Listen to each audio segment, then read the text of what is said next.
What's up, guys? Thank you for joining me for this exciting guys episode.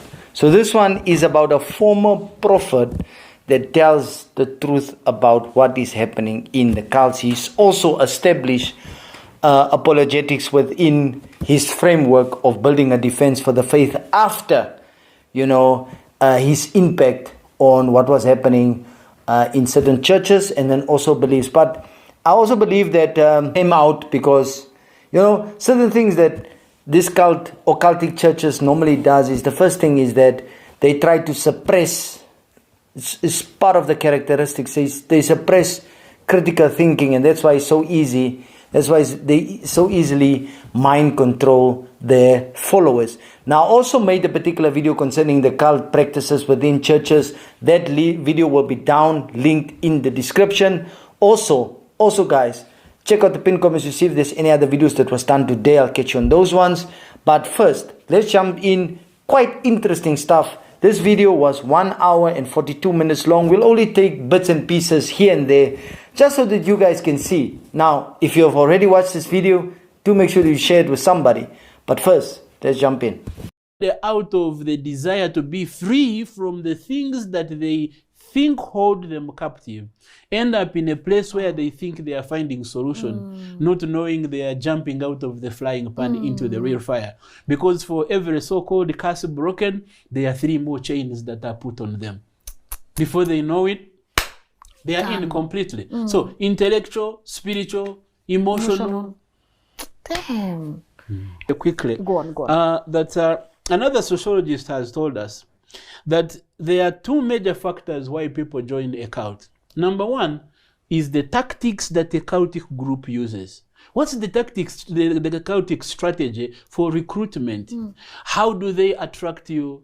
How do they appeal to your intellectual desires, your emotional, your spiritual, your financial issues, matters? And many times, every cultic group has a strategy they have laid by which they will hoodwink people into their group. But number 2 is that cults exploit the potential, the vulnerabilities of the potential recruit. That they know where your weaknesses are. And when they come kind of providing a solution into those weaknesses. And for you, in your conclusion, you are like, I have arrived. I always had these issues. I never knew what to do with them. Now God has sent people who are sorting out my issues. Why wouldn't I be part of this group? So they look at you, they exploit your weaknesses.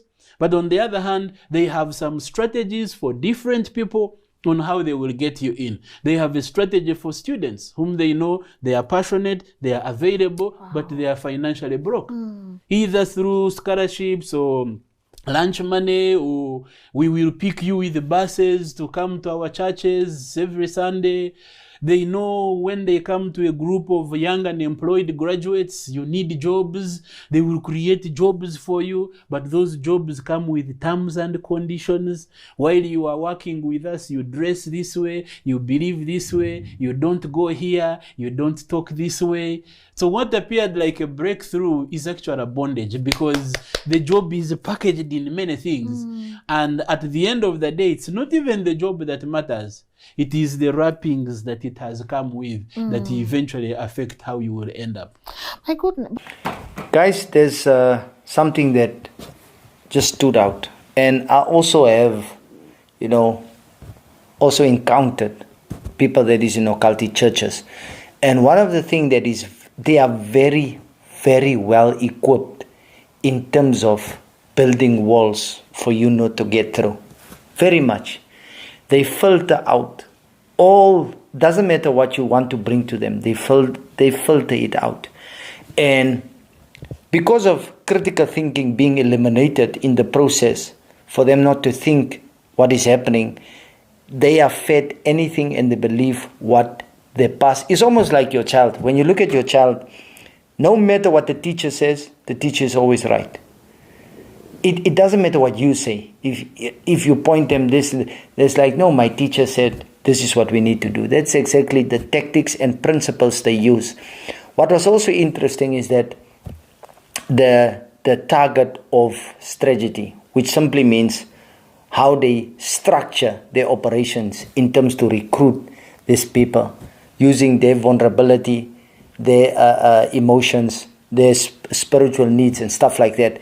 And they recruit them and give them a sense of belonging with certain consequences at the end of the day. I also watched a particular TikTok video a couple of months ago where these parents lost their child to a cult. They cannot see the child, they cannot speak to the child, there's nothing that they can do, and the child want nothing to do with them because the child was made believe that their parents is a hindrance to her spirituality and can even block her from going to heaven. Stuff like that. Weird things. Now also interesting is that Lynn also asked him a very unique question, which I feel let's listen to that particular one. But some of these cult leaders, they have very dark pasts, you know. You'll hear someone was accused of this and this and this. They have done really bad things, you know. So how come their followers don't seem to recognize that? How comes no one holds them accountable? A number of factors. Number one, I think particularly in Africa, we are a pragmatic society. Yeah. And we look for what works. We don't look at the process. As long as he can pray and my needs are met, who cares what he did to do it? All I care is that I didn't have a child, he prayed for me, now I'm pregnant. So most people look at the end result.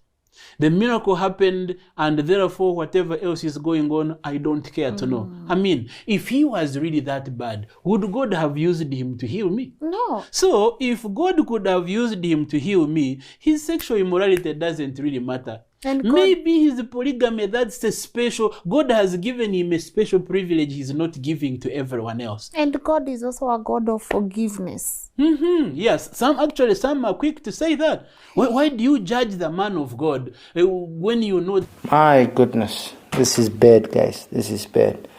And it's so true that many times you look past what God is revealing to you in order for you to get out. Many times it takes 20, 30, 15 years. I particularly know people that was in occultic systems for 15 years. And the sad thing is when they finally come out, when they surrender their lives, they come out, they want nothing to do with cults. The problem is they also want nothing to do with God. That is the sad part, because they've been so manipulated and so used to this type of things that they were given an image of God that was not true. The other thing is also, which is very, very, very sad, is the fact that we as a people needs to speak against these things in order to bring enlightenment and awareness. These things actually happens. That's why apologetics is necessary for the church. It's because we need to build a defense to bring this to people, to say, listen, this is not the way God intended it to be. This is not the way that, this and that. In order for you to bring you back to conviction. Because remember, one of the things that they remove is conviction, because they produce fear within you for you to be able to think or feel anything. And this is the type of processes that is happening in many, many, many churches. It is so sad to see. But also, guys, do make sure to check out the pinned comments to see if there's any other videos that was done today. I'll catch you on those ones. As for me, guys, I'm out. This is a sad one, but it's happening. People allow these things to happen to them simply because they don't want the truth to be revealed within them, building a defense for a false teacher rather for the Word of God.